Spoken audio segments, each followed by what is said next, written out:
నమస్తే, this is శౌర్య. పరువు హత్యలు మనం ఎలాంటి యుగంలో ఉన్నాము, ఇప్పటికీ కూడా ఇంకా పరువు హత్యలు అనేవి జరుగుతూ ఉన్నాయి. సో నిర్దాక్షిణ్యంగా అసలు కన్న తల్లిదండ్రులే చంపేస్తూ ఉన్నారని అంటే అసలు అది చాలా అభ్యంతరకరమైన విషయం. నిజంగాను ఎవరి ప్రాణాన్ని ఎవరు తీసే హక్కు ఎవరికి లేదు. అయినా కూడా ఇది జరుగుతోంది అని అంటే మరి చట్టాల్లోనూ కూడా మార్పులు రావాల్సిన అవసరం ఉంది అనేది చాలా మంది అంటూ ఉన్నారు. సో దుంపల హరిణి ఈ అమ్మాయి గ్రూప్ 1 ఆస్పిరెంట్. సో చక్కగా ఇంగ్లీష్ మాట్లాడుతుంది. సో ఎందుకు చంపాల్సి వచ్చింది, ఆ అమ్మాయి గతం ఏంటి అసలు, ఇదైతే మనం మాట్లాడదాం. మనతో పాటు సీనియర్ జర్నలిస్ట్ దామపాలచి గారు. సార్ నమస్తే. నమస్తే సార్, రీజన్ ఏదైనా కావచ్చు, కానీ ఒక మనిషి ప్రాణాన్ని తీసేసే హక్కు అయితే ఎవరికి లేదు అని అనుకుంటూ ఉంటాం. సో ఈ కేసులో నిజంగానే చాలా అత్యంత దారుణమైన సంఘటనగా అనిపిస్తుంది. సో అసలు ఏం జరిగింది ఓవరాల్ గాను? ఒక బాబు కూడా ఉన్నాడని అంటూ ఒక గ్రూప్ 1 ఆఫీసర్ కావాల్సిన అమ్మాయిని అతి దారుణంగా సొంత తల్లి సొంత తాత చంపేశారు. ఆమెకు పెళ్ళైంది. భర్త ఏమో తెలివిగా ఒక ఎలిబి క్రియేట్ చేయడానికి టెక్కలిలో ఒక థియేటర్కి సినిమాకి వెళ్ళాడు. ఇది ఎలా జరిగింది? అందరూ కూడా ఇది నేచురల్ డెత్ అనే అనుకున్నారు. గుండెపోటుతో చనిపోయిందని అందరినీ నమ్మించి ఆ అమ్మాయికి దహన సంస్కారం కూడా చేసేశారు. అయినా కూడా బయటకు వచ్చింది. ఇది ఎలా బయటకు వచ్చింది? ఈ స్టోరీ పెళ్ళైన ఆమె ఆల్రెడీ ఇంకొకరు లవ్లో పడ్డం, ఆ అమ్మాయి గ్రూప్ 1 ఆఫీసర్ కావాలనుకోవడం, పెళ్లి చేసుకున్న అతను ఎవరో కాదు, సాక్షాత్తు సొంత మేనమామ. సో ఇవన్నీ ఈ స్టోరీలో అనేక లేయర్స్ ఉన్నాయి. అనేక విషయాలు, సమాజంలో ఇవాళ పరిస్థితి ఎలా ఉంది, పరువు హత్యల్ని స్త్రీలనే ఎందుకు బలి చేస్తున్నారు అనేదానికి ఇది ఒక లేటెస్ట్ టెక్స్ట్ బుక్ కేసు అంటారు. అంటే దీన్ని పోలీసులకైతే ఒక పాఠంలాగా చెప్పాల్సిన కేసు అనమాట ఇది. అట్లాగే ఇటువంటి ప్రేమించుకునే అమ్మాయిలు ముఖ్యంగా ఎలాంటి జాగ్రత్తలు తీసుకోవాలో కూడా ఈ కేసు నుంచి చాలా నేర్చుకోవచ్చు.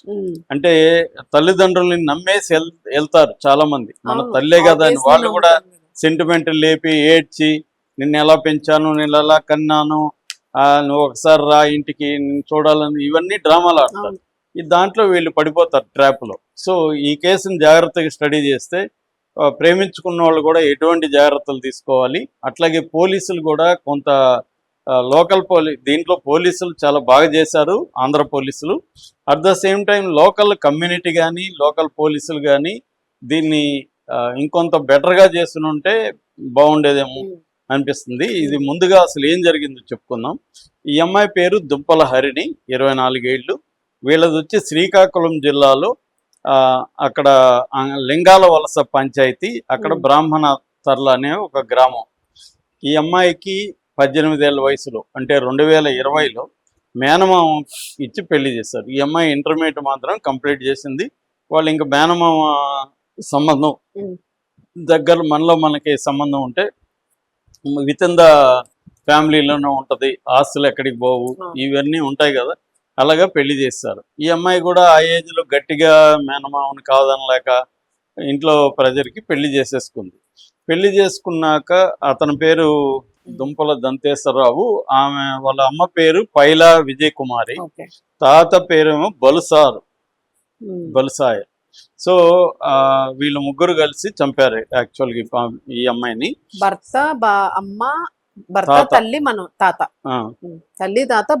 భర్త డైరెక్ట్ గా చంపిన దాంట్లో లేడు, స్కీమ్ వేసి అతను ఎలిబికి వెళ్ళిపోయాడు. అతను అంటే మొత్తం స్కీమ్ వేసింది అతనే. అంటే ఈ అమ్మాయిని చంపాలని గట్టిగా నిర్ణయించుకుంది మాత్రం తల్లి అండి. నిర్ణయించుకున్నాక ముగ్గురు కలిసి ప్లాన్ వేసుకున్నప్పుడు ఈ స్కీమ్ అంతా ఇచ్చింది దంతేశ్వరరావు, భర్త ఇచ్చాడు, అమలు చేసింది తల్లి తాత అమలు చేశారు. సో ఈ అమ్మాయిని పెళ్లి చేశారు. ఈ అమ్మాయి ఏంటంటే చదువుకోవాలి అన్న ఒక కోరికతో పెళ్ళైనాక కూడా, వీళ్ళకి పెళ్ళైన 2 ఏళ్ళకి బాబు పుట్టాడు. బాబు పుట్టినాక ఈ అమ్మాయి సీరియస్గా చదవడం మొదలుపెట్టింది, డిగ్రీ పాస్ అయింది.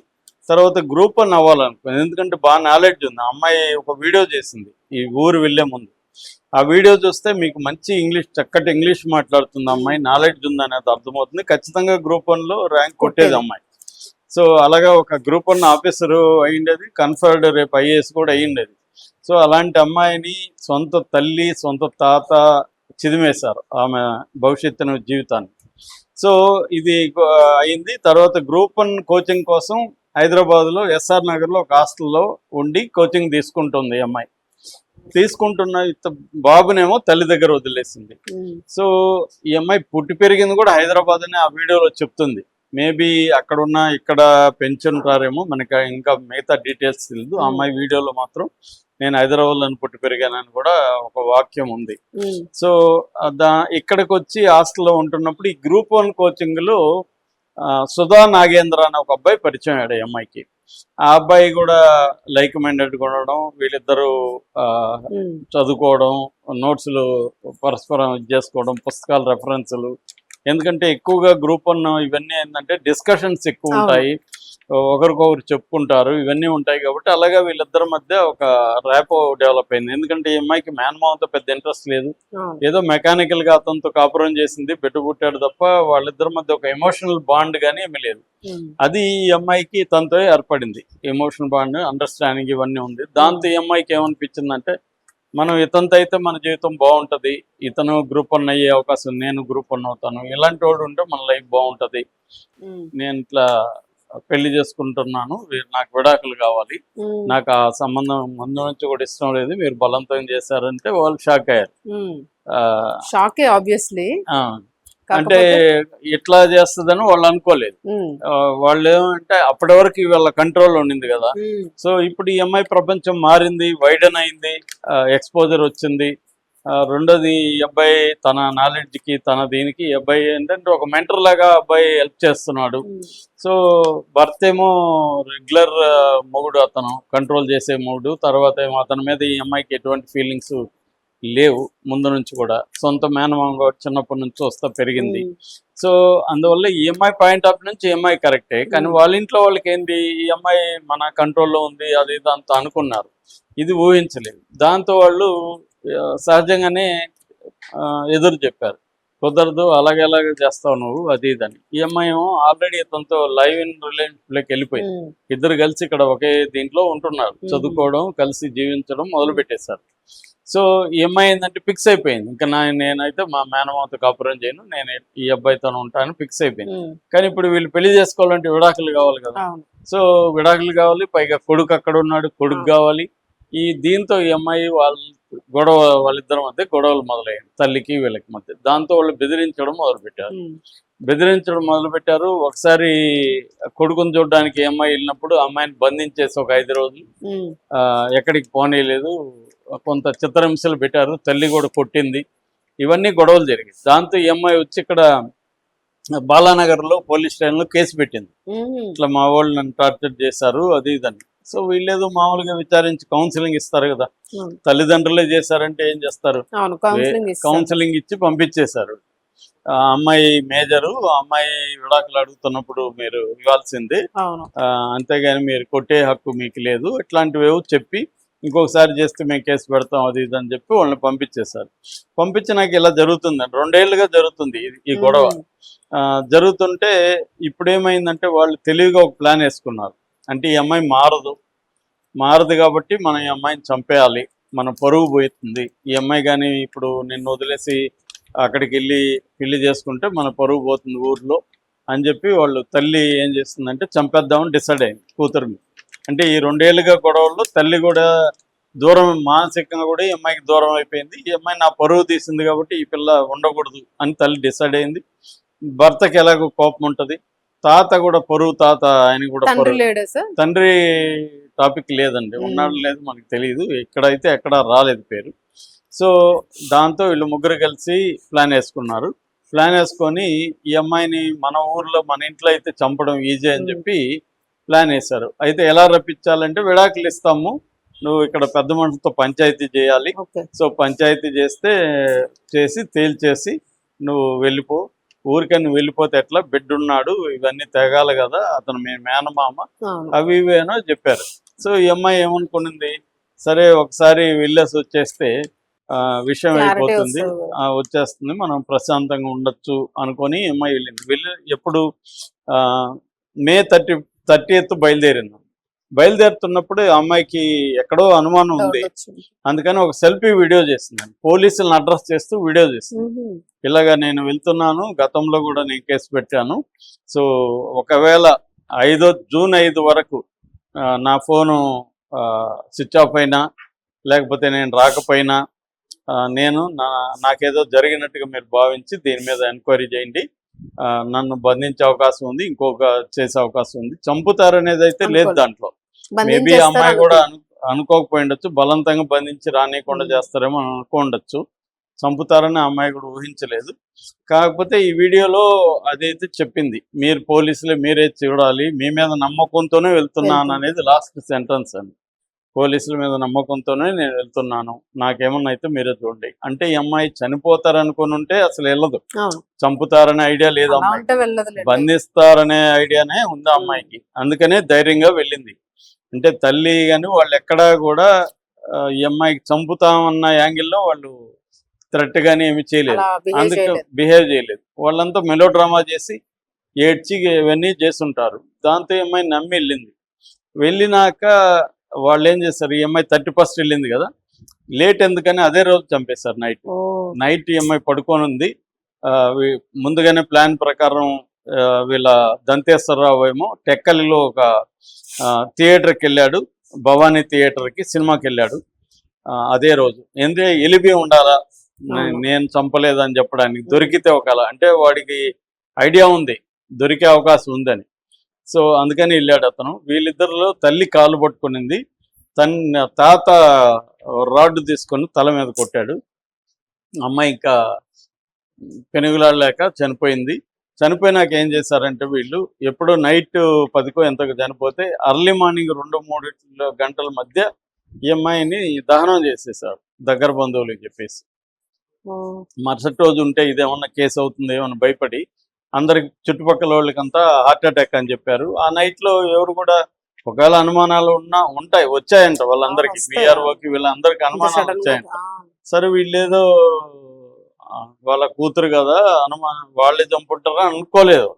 ఇదేంది ఇంత హడావిడిగా చేస్తున్నారని మాత్రం వచ్చాయి. అప్పుడే కానీ విఆర్ఓ కానీ వాళ్ళు కానీ పోలీసులకు ఫోన్ చేసి ఇక్కడ అనుమానంగా వీళ్ళు చేస్తున్నారంటే బాడీ దొరుకుండేది. బాడీ దహనం కాక ఉండుంటే సాక్ష్యాలు గట్టిగా ఉండేది. ఇప్పుడు ఏం చేస్తారు, దహనం చేసేసారు. దహనం చేయడానికి ఈ అబ్బాయి ఏం చేశాడు, వీళ్ళ బాయ్ ఫ్రెండ్ అక్కడ మరుసటి రోజు కూడా పోలీసులు కంప్లైంట్ ఇవ్వలే, అయిపోయింది దహనం చేసేదని గమ్మున అయిపోయారు అనుమానాలు ఉన్నా కూడా. అయితే ఈ అబ్బాయి 5 వరకు చూశాడు, ఎందుకంటే ఈ అబ్బాయికే పంపించింది ఆ వీడియో. ఈ వీడియో సెల్ఫీ వీడియో ఆ అబ్బాయికి పంపించి ఒకవేళ నాకేమన్నా అయితే నువ్వు పోలీసులకి చెప్పు అని అబ్బాయికి మెసేజ్ పెట్టింది. సో కనీసం ఆ అబ్బాయి అయినా ఇంత అనుమానంగా ఉంది పోకుండా ఆపుదాము, ఏదో మరి అబ్బాయి ఎందుకు ఎలా ఆలోచించాడో మనకు తెలుసు. వాళ్ళిద్దరు వెర్షన్, అబ్బాయి వెర్షన్ మనం వినలేదు. ఉండరు అంటే తల్లి మీద అనుమానాలు ఉండవు, బట్టి చంపేస్తారని అనుకోలేదు. సో ఇక్కడే నేను చెప్పదలుచుకుంది ఏంటంటే, మీరు తల్లిదండ్రుల్ని నమ్మకూడదు. ఇట్లాంటి లవ్ మ్యారేజెస్ చేసుకున్నప్పుడు గొడవలు ఉన్నప్పుడు నమ్మి ఇట్లాంటివి వెళ్ళిపోకూడదు. ఇప్పుడు కానీ ఈ అబ్బాయి ఆపున్నా, లేకపోతే మేము మీ ఇంటికి రాము ఇక్కడికే రండి, పోలీసుల సమక్షంలోనే పంచాయతీ చేద్దాం, ఇలాంటి వీళ్ళు కానీ చెప్పుంటే ముందే ఈ చంపుండకపోవచ్చు. వేరే రకం ఏమన్నా చంపుంటారేమో తెలియదు. చాలా సార్లు వీధుల్లో తరిమి కూడా చంపుతున్నారు ఈ మధ్య, లేకపోతే సుపారీ ఇస్తున్నారు. వాళ్ళ పట్టుదల ఎలా ఉన్నా దాన్ని బట్టి చాలా చూస్తున్నా. ఆ మధ్య కూడా సూర్యాపేటలో తరిమి చంపారు. సో కాబట్టి చెప్పలేము. ఏదేమైనా వీళ్ళు జాగ్రత్తలు తీసుకోలేదంటే అనుమానం రాలేదు కాబట్టి. అప్పటికి అమ్మాయి వీడియో చేయడమే ఇప్పుడు కీలకం అనమాట. వీడియో లేకపోతే అది కూడా లేదు. సో వాళ్ళు దహనం చేసేసారు. దహనం చేసినాక 5వ తేదీ వరకు చూశాడు ఈ అబ్బాయి. 6వ తేదీ ఈ అబ్బాయి ఏం చేశాడంటే, శక్తి యాప్ అని ఆంధ్రప్రదేశ్లో ఉంది, మహిళా భద్రత కోసం పెట్టిన యాప్, దాంట్లో కంప్లైంట్ ఇచ్చి ఈ వీడియో దాంట్లో అప్లోడ్ చేశాడు. సో వాళ్ళు మంగళగిరి కంట్రోల్ సెంటర్ ఇమీడియట్ గా రియాక్ట్ అయ్యి శ్రీకాకుళం పోలీసులకి ఇన్ఫార్మ్ చేశారు. వాళ్ళు టెక్కల్ పోలీసులకి చెప్పారు. టెక్కల్ పోలీసులు ఇమీడియట్ గా వాళ్ళ ఊరికి వెళ్ళారు. ఊరికి వెళ్తే అక్కడ విఆర్ఓ వీళ్ళందరూ మాకు కూడా అనుమానాలు ఉన్నాయి, ఇలా జరిగిందని చెప్పారు. ఈ వీడియో ఆల్రెడీ ఉంది ఈ అమ్మాయి. దాంతో వాళ్ళని అడిగితే వాళ్ళు లేదు, ఇట్లా హార్ట్ అటాక్ వచ్చింది ఆ పాపకి, గొడవలు జరిగాయి, ఆ గొడవల్లో గట్టిగా అరిసాము, అప్పుడు అమ్మాయి హార్ట్ అటాక్ వచ్చేసింది, చనిపోయింది, ఇంకా మళ్ళీ గొడవలు అవుతాయి అందరికి తెలుస్తాయని మేము చేసేసాము అని వాళ్ళు చెప్పారు. ఇంకా పోలీసులకి అనుమానం క్లియర్గా వచ్చేసింది కాబట్టి వాళ్ళ ముగ్గురిని తీసుకెళ్లి పోలీస్ స్టేషన్లో కొట్టినప్పుడు ఇంకా అన్ని వాళ్ళు కక్కేశారు అనమాట. ఇలా జరిగింది, మేమే చంపామని కక్కేశారు. సో వీడి ఎలిబి అంతా కూడా పనికిరాదని ఈ పోలీసులు చెప్పేశారు. సో అతని దగ్గర ముగ్గురు దగ్గర కన్ఫెషన్ రిపోర్ట్ రాసుకున్నారు. ఇప్పుడు ఏంటంటే బూడిద ఉంది, ఆ ఎముకలే ఉన్నాయి, వాటిని కూడా FSL కి పంపించారు. అంటే అక్కడ కాకపోతే ఇక్కడ ప్రాబ్లం ఏంటంటే వెపన్ అయితే ఉంది, అవును రాడ్ ఉంది, పుట్టిన రాడ్ రాడ్. మీద వీళ్ళ గుర్తులు ఉన్నాయి. కానీ ఆ అమ్మాయి ఒంటి మీద గాయాలు కానీ వీళ్ళు కొట్టినట్టుగా ఫిజికల్ ఎవిడెన్స్ అయితే లేదు. అవును. ఓన్లీ సర్కమ్స్టాన్షియల్ ఎవిడెన్స్ ఉంది, ఉమ్. డిజిటల్ ఎవిడెన్స్ ఉంది. దాంట్లో వాళ్ళు- కూడా ఆ అమ్మాయి నన్ను చంపుతారనేది చెప్పట్లేదు. అవును కాబట్టి రేపొద్దున పవర్ఫుల్ లాయర్లను పెట్టుకున్నారు అనుకోండి, వాళ్ళు ఆ అమ్మాయి చంపలేదని చెప్తారు. అవును చంపినట్టుగా ప్రూవ్ చేయడానికి పోలీసుల దగ్గర అవును. కాంక్రీట్ ఆధారాలు లేవు. కానీ సర్కమ్స్టాన్స్ మరి వీళ్ళు ఒప్పుకున్నారు కదా సార్, కొట్టి వాళ్ళు ఒప్పుకునేది ఒప్పించారంటారా? పోలీస్ స్టేషన్ లో ఒప్పుకుంటే చెల్లదు. కోర్టులో రేపు మమ్మల్ని వాళ్ళు బలవంతంగా చేశారు, మా కూతురు నేను ఎందుకు చంపుతాను, మేము విడాకులు ఇచ్చేద్దామని పిలిచాము అని వాళ్ళు టైం వేస్టింగ్ ఈ కేసులోనే అని అంతే చెప్తారు. కదా సార్? యువతల Time waste ఈ అయిపోతుంది. నాగేంద్ర తను ప్రేమించిన అమ్మాయి పోయినాక అవును ఇతను ఫైట్ చేస్తాడా? అవును. చేయడు. అందరూ కాలయాపననే అనుకుంటారు, వేస్టింగ్ కాలం ఆ, వృధా ఇప్పుడు ఎందుకులే, ఇంకే మనం నాకేం ఎక్కడ చేస్తాంలే అనుకుంటారు. సో ఉమ్. వాళ్ళు అక్కడ మేనేజ్ చేసుకున్నారు అనుకోండి, విఆర్ఓలకి వాళ్ళకి వీళ్ళకి అంత డబ్బులు పెట్టి మేనేజ్ చేసుకొని మంచి అడ్వకేట్లు పెట్టుకున్నారు అనుకోండి, ఉమ్. కష్టమే. అంటే పోలీసులు సీరియస్ గా గట్టిగా ట్రై చేసి పట్టుదలగా చేస్తే అవుతాయండి. కానీ ఇట్లాంటి పరువు హత్యలు అంతా కూడా వాళ్ళకి బలం ఉంటది, విక్టిమ్స్ వీక్ గా ఉంటారు. సో విక్టిమ్స్ ఫైట్ చేయలేనప్పుడు, విక్టిమ్స్ డబ్బులు ఖర్చు పెట్టనప్పుడు, డబ్బులు కూడా ఖర్చు పెట్టాలి. ఒట్టి ఫైట్ అంటే మామూలు ఫైట్ సరిపోదు, డబ్బులు పెట్టాలి, వ్యవస్థలను మేనేజ్ చేయాలి, ఇవన్నీ చేయాలి. ఇవన్నీ విక్టిమ్స్ కూడా దృఢంగా నిలబడాలి. అక్కడ ఎవరైనా సిన్సియర్ పోలీస్ ఉండి, సిన్సియర్ రేపు పబ్లిక్ ప్రాసిక్యూటర్ సిన్సియర్గా ఉండి ఇవన్నీ ఉంటే కొంతవరకు చెప్పలేం. అదర్వైజ్ ఏంటంటే ప్రూవ్ చేయాలి. కాబట్టి డీటెయిల్ దీంట్లో ఇదొకటైతే పనికొస్తుంది. ఈ అమ్మాయికి ముందే అనుమానం ఉంది, ఇవన్నీ కూడా సర్కమ్స్టాన్షియల్గా కేసుని ఎస్టాబ్లిష్ చేయడానికి.